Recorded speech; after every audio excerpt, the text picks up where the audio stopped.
qovulmuş şeytandan Allaha sığınıram. Rəhman və Rəhim olan Allahın adı ilə.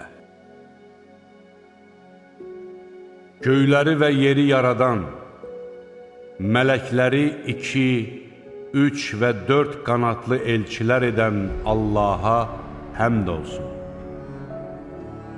O, xəlq etdiklərindən istədiyini artırır.